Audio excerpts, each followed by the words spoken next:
All right, welcome back to the Trauma Therapist Podcast. My name is Guy McPherson.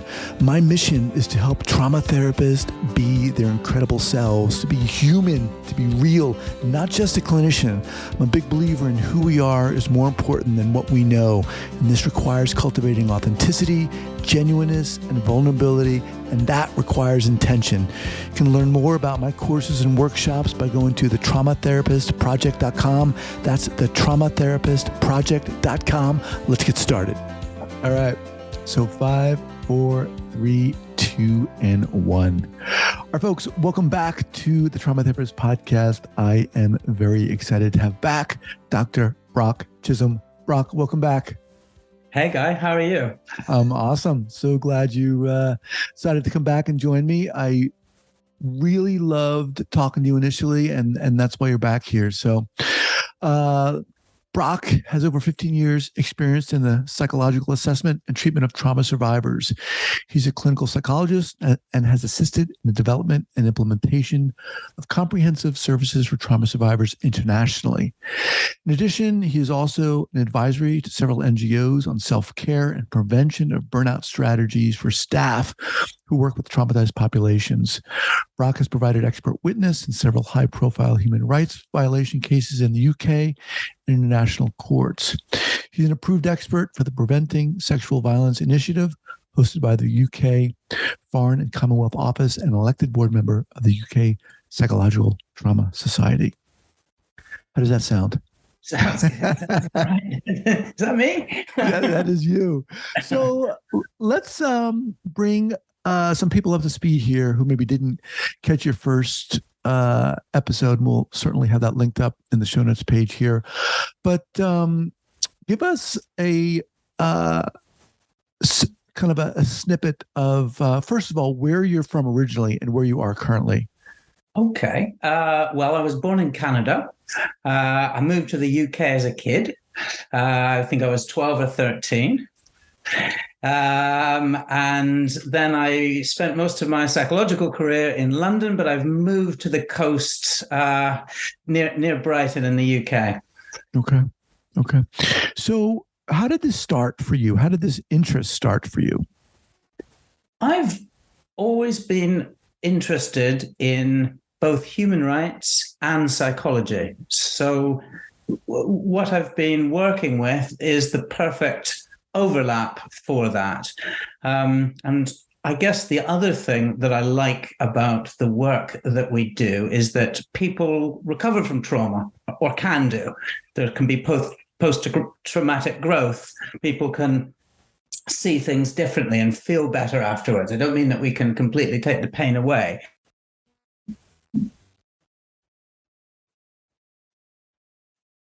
But I like working in an area where there's improvement. Yeah. Why human rights? When did that develop for you? I think I've always had an interest in what's going on in the world. I very much believe that people are equal, no matter where they're from and who they are.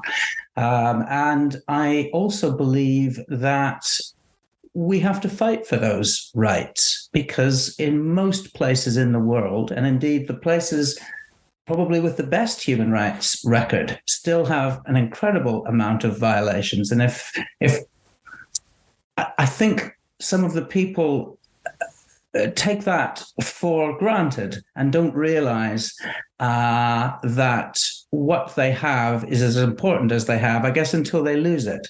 Mm-hmm. So I'm not really sure where it came from. I think I just liked reading the papers and stuff to begin with. Yeah. Human rights. I mean, when you first said that, it kind of hits to the core. Kind of the first thing I thought of was on a kind of a micro level of like one person hurting another, taking advantage of another, bullying another in a sense. And of course, if you pan out to the macro, it becomes something else.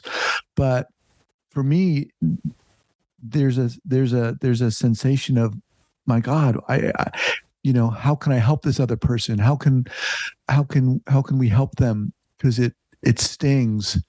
Did that in any way grow from any of your own experience? Oh, that's a great question. I mean, it is bullying on a state level, isn't it? It absolutely is. I mean, and the effect that it has on a person is I think the same. And if a group of people bully one person, I think that can often be worse because it feels like the whole world is against you. And when governments bully a minority, it must feel the same.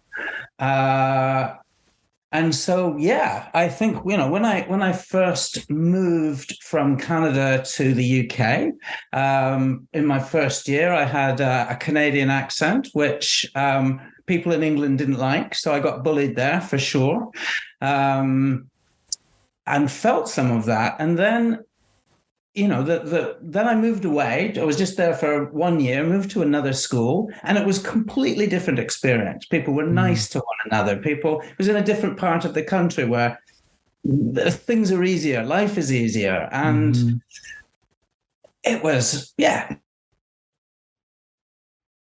much better. So I hadn't ever made that connection, actually. But I would imagine that very much formed a formative. Yeah, I think that would contribute, absolutely. Yeah. Now, you talked about, in a way, the intersection between human rights and psychology. How do you perceive that? Well, a great deal of emotional health is dictated by the things that we experience, the stuff that happens to us. It's impossible, as we all know, to go through life without having a trauma in your life. The only way to escape trauma is to die young. So so we have to accept that. And so difficult events shape who we are and how we feel. And psychology generally, and mental health generally, is really about trying to mitigate the effect of those. It doesn't matter whether a person presents with has PTSD or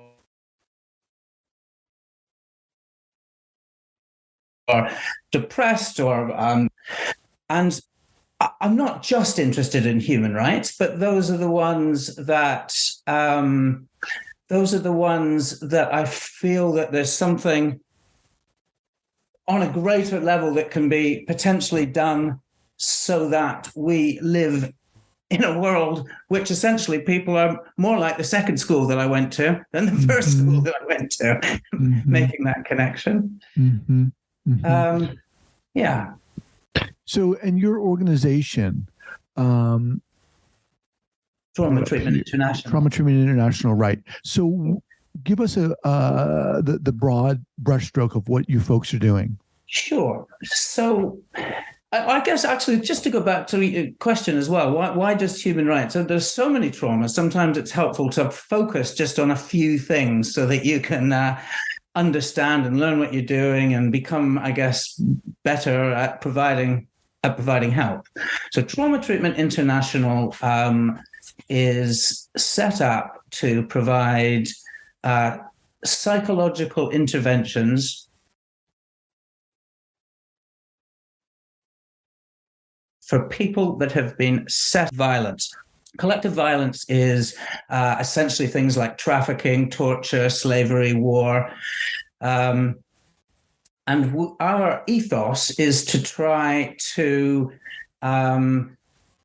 support not so much directly people that have experienced this, though we do that as well. We work, for example, with Hostage International, people that have been held hostage around the world. We work with various journalists who are on the front line and so on. But what we really want to do is to improve access to trauma treatment around the world. That's our aim. And so we want to accomplish that by training other people and providing supervision and support and so on in other countries so that the skills are there and so that the people that really need that can access it.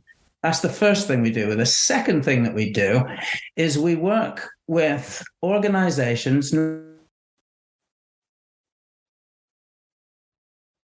normally not-for-profits, but it doesn't nation, are seeking to try to either end things such as torture or slavery, or else hold people accountable. For example,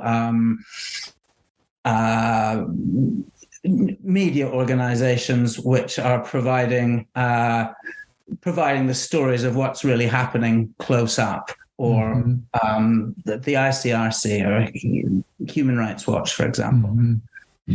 So, yeah, go on. Intense. And I know I said this last time, but so friggin' intense, right? I mean, you're dealing with it's hard to,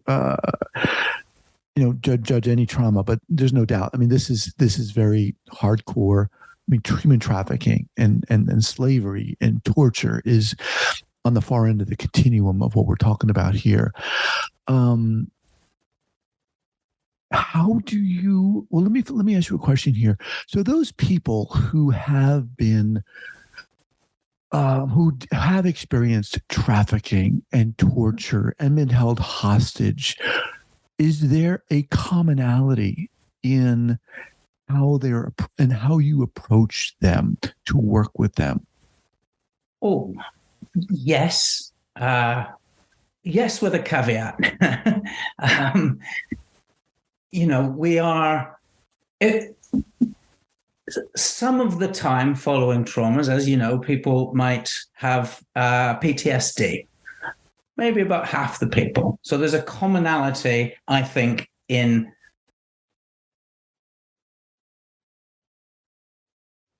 post-traumatic stress disorder events as if they're happening again. And that's a commonality because that's a neurobiological aspect, that everybody's the same on that. We all have an autobiographical memory, and if our autobiographical memory lacks sufficient context, has a meaning which is particularly impactful, then we're going to experience it sensorily. We're going to smell it and see it and hear it and so on. So everybody, no matter where they're from, is prone to having that happen. And if that happens, it means that the thing that happened to them that was harmful isn't in the past. It's the last time they had a flashback. It's the last time they had a nightmare. So they have it again and again and again. So there's a commonality there. And that's, of course, with all trauma, right? There's no difference to anything else.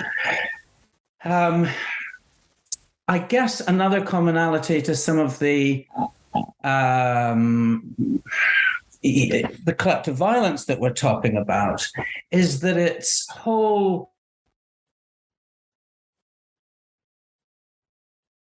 systems often and said, hey, we're going to do this bad thing to you or to this group of people. We're all going to get together. We're going to try as hard as we can to do some terrible things for different reasons, of course. Sometimes it's to make money. Sometimes it's power. Sometimes it's just hatred.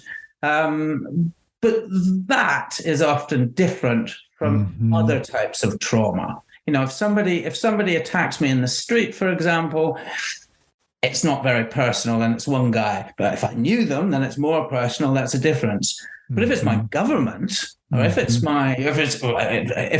the government of the country that lives next door to me that are coming in with tanks and missiles, then that I think that's a whole different. And therein lies the intersection of psychology and human rights. Yeah, I mean, just the way you said that. I mean, my God, the impact, the impact that probably has on most people, to think that a whole government or a whole collective of people has done this thing to them, tried to hurt them or harm them or torture them. Let me just shift here a bit. And what do you think, Brock, it is within you personally that allows you to get in there and do this type of work? I mean, personally, I I do like to know what's going on in the world and understand what is happening and try and make sense of it. I feel better if I feel as if I'm trying to make a positive contribution. I think we're all selfish in that respect. We do some things that make us feel better, and it makes me feel better to try and work in this area.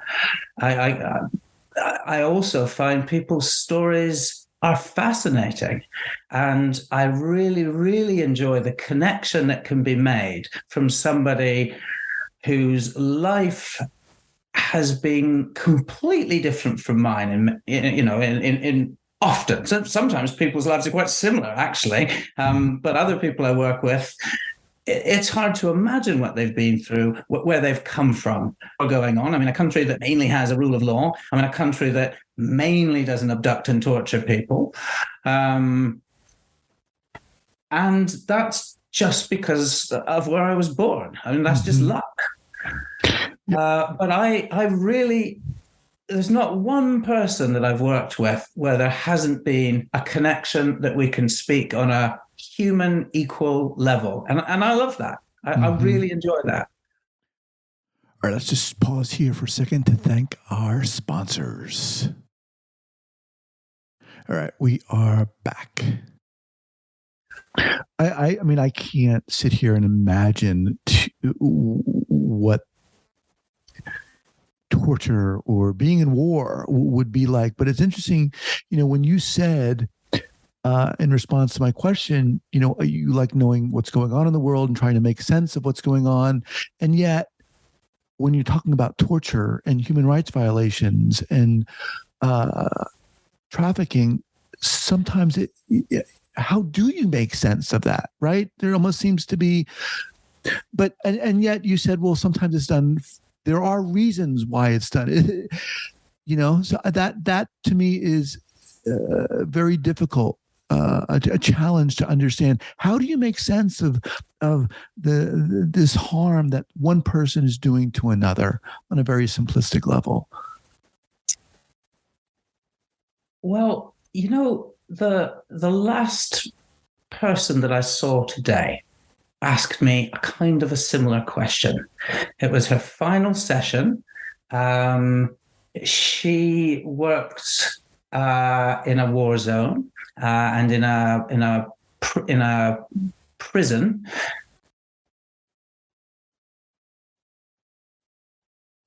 That were torturing people of working in this prison. Her job was to try and help the people in the prison. She was there voluntarily. And she needed to be evacuated out of this country because she was traumatized, because she had PTSD from the work that she was doing. And one of the reasons that she was traumatized was that she was fairly young, and she'd gone in with high hopes. It was her first time doing this kind of work, and she went in with expectations that, hey, I'm going to be able to stop the torture. I'm going to be able to stop the horrible things that's happening, or at least, make much more of a difference than, in fact, it turned out that she had. Mm. And when that didn't work fairly quickly, she found it understandably difficult to cope. In fact, all of the conditions that would sort of, if you had to design a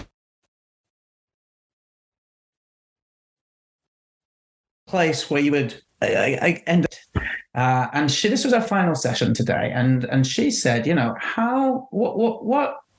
what do you think about humanity? How do you retain any hope for humanity? Well, what do you think is going to happen? And we had a discussion about this together, and what we both agreed on is that, first of all, there are lots of things which are getting better, lots of things that are improving. Equality is generally going in the right direction, not in a straight curve, but it's, it is slavery is at least illegal now compared to 200 years ago, for example. Right. We have same-sex marriage. We have laws that at least try to prohibit racism. Things are getting better, not worse in certain countries. What also happens is that in some places, in fact, I think we agreed places, but in places where there's a dictator, by and large, that dictator isn't a benevolent one. They're there to control, they're there for power, money to an extent, but power mainly. And that person doesn't reflect the overall population. And so you get a small minority of people that end up having a lot of power. Mm-hmm. Now, within society, within all those societies, you also get a bunch of people that want to follow that strong leader for whatever reason.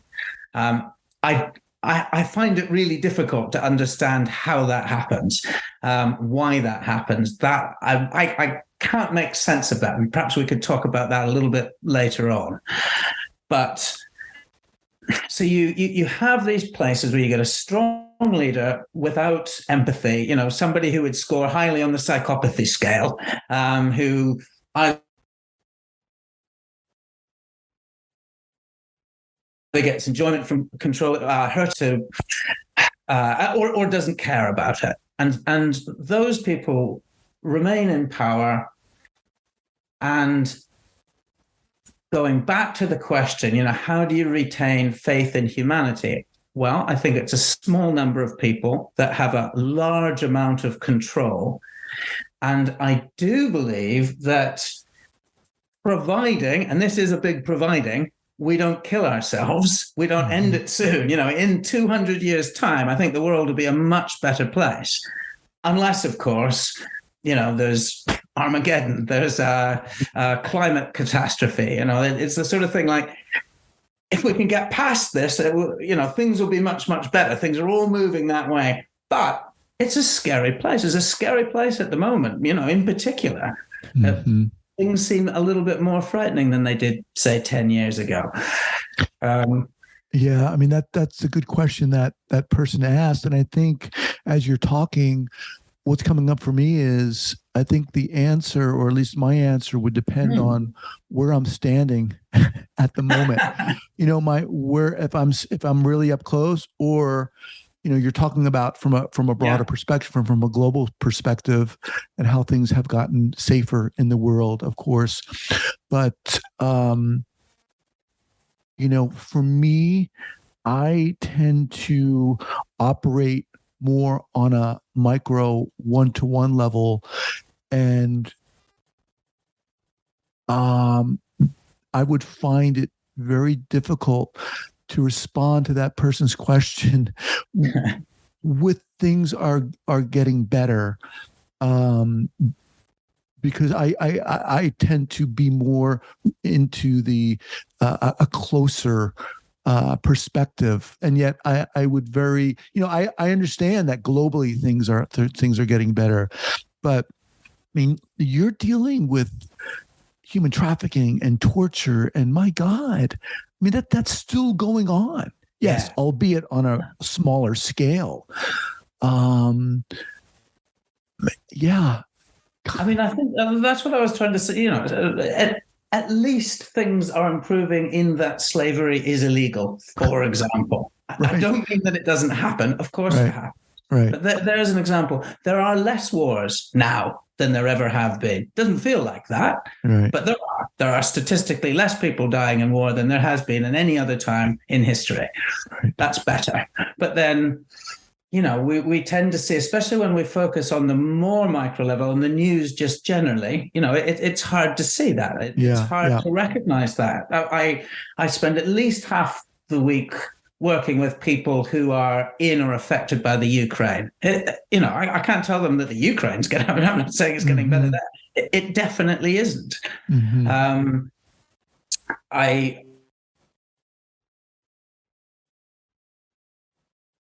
of course, read the statistic of death for child and infants in the US is now gun violence. I mean, that's a statistic that's getting worse. That's hard to explain. Right. So part of what you folks do is you train people, and I'm presuming this young woman was one of those people who you folks trained to go out and work with. No, this was this young lady. This young woman works for a large NGO that have offices around the world. Kind of, like the UN. She doesn't work for the UN, but that kind of global reach. And she herself comes from a country that has a dictatorship which is very far from benevolent. Mm-hmm. And she was referred simply because she was traumatized, and rather than it was one of the less usual times where we provide direct treatment to a group of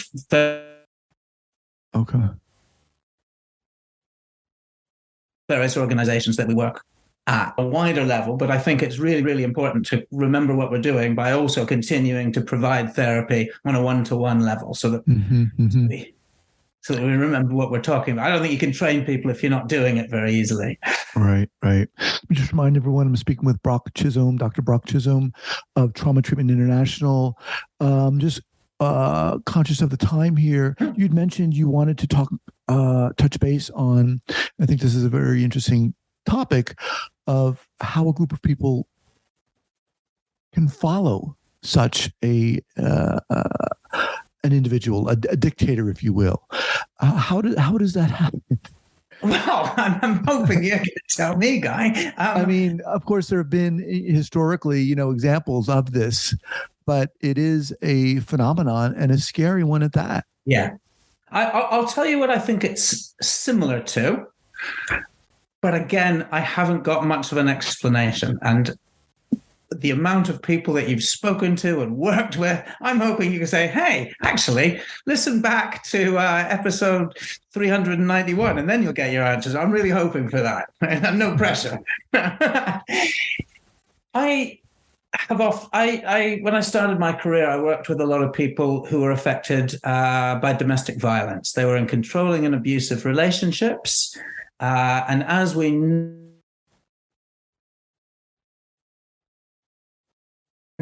know, it takes a long time. Now, some of that is very explainable. If you're economically tied up with that person, you're dependent on them to feed your kids. We can see we can see how that might be similar to being in a regime where you're working for the government and you're paid by the government to do your job and follow orders, and it's very hard to escape, and you can't just get on a plane and just live somewhere else. So there are some similarities where there's kind of no choice. That I understand. But what also happens is, for quite a while, sometimes some people are almost transfixed by this relationship. They explain it away. They say, "Oh, no, it's fine. He didn't mean it." Mm-hmm. They make excuses. They actually lie to make this person who's clearly controlling and abusive look better. And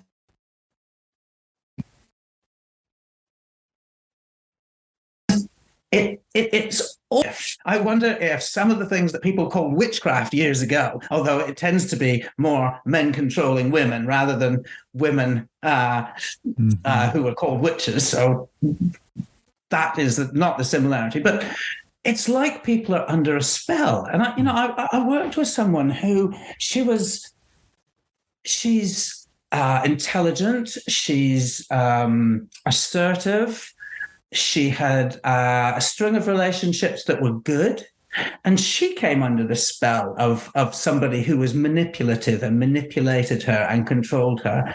And she did this for years. She couldn't escape. She would go away for a week and think, right, I've got to go, and then come back, and eventually was able to escape that. But she explained it like as if under a spell. Mm-hmm. And I see that on wider scale too. You see people at rallies, you see people at Nazi rallies, you see people at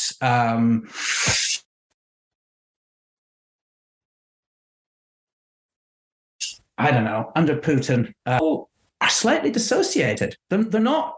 They're in another reality. We can see it in cults. We see that a lot. I happen to be just started watching the documentary about Waco. Yes. Right. David Carradine.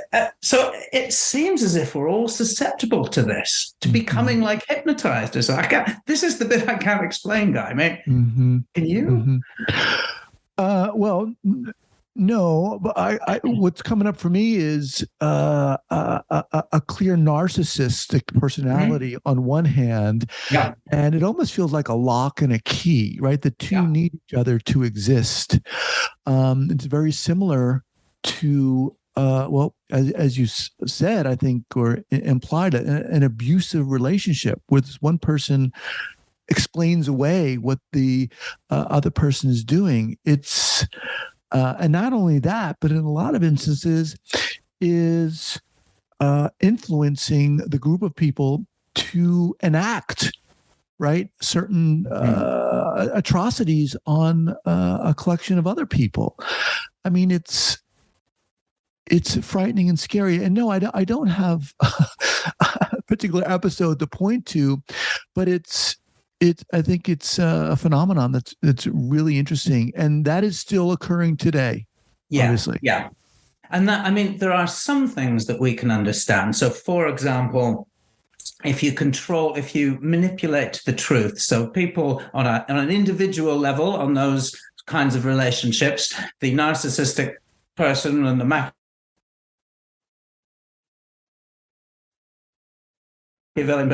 manipulative, where you can completely control what the message is, where you can completely dictate. Let's take Putin's Russia at the moment. He's shut down now everything that isn't the message that he wants to give. But what also happens, though, is that there are these.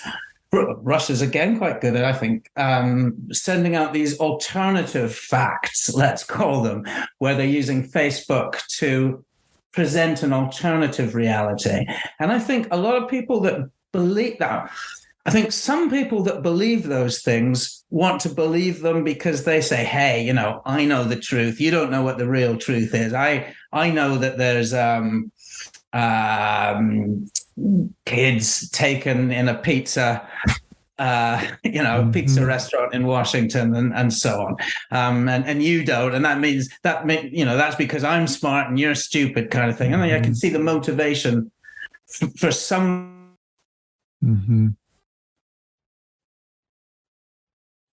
Some people in believing that. And now that communication has changed so much since, I don't know, since the internet, I guess. Right. And that does make the world a more frightening place because people are more susceptible. I don't believe that everybody that joined ISIS was evil. They were sucked in the same way. I don't believe that everybody that joined any of those are, I don't know, I'm not sure that I can define what evil is, but I don't think that all of those people are bad. I think many of those people think that they're doing it for the right reasons. I also think that there are people that just like doing harmful, hatred things.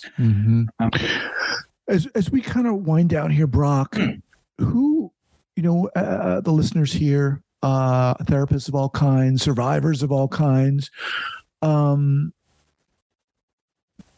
who would you encourage to check out your website, Trauma Treatment International? Oh, well, we got a number of good projects at the moment. We're providing therapy to Afghan judges and lawyers which escaped the Taliban. Wow. We are providing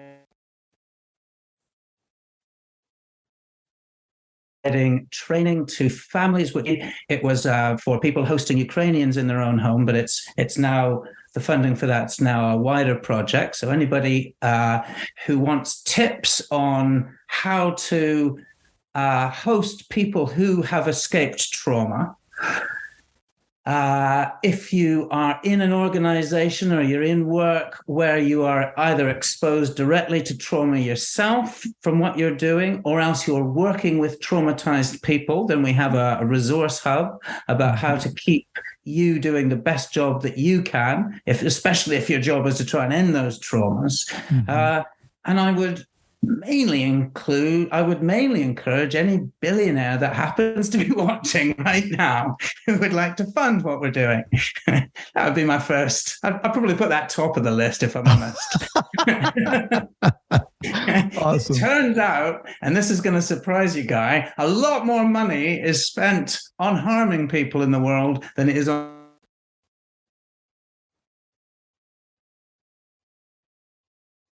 helping people.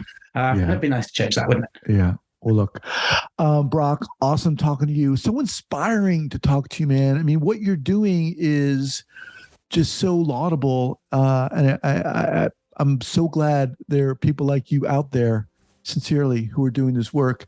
So your website is tt-intl.org. Correct. Or just Google Trauma Treatment International. Again, we'll have that linked up at the show notes page. Look, love talking to you, and thank you so much for joining me again. Thanks, Guy. All right, take care. Have a good weekend. Bye.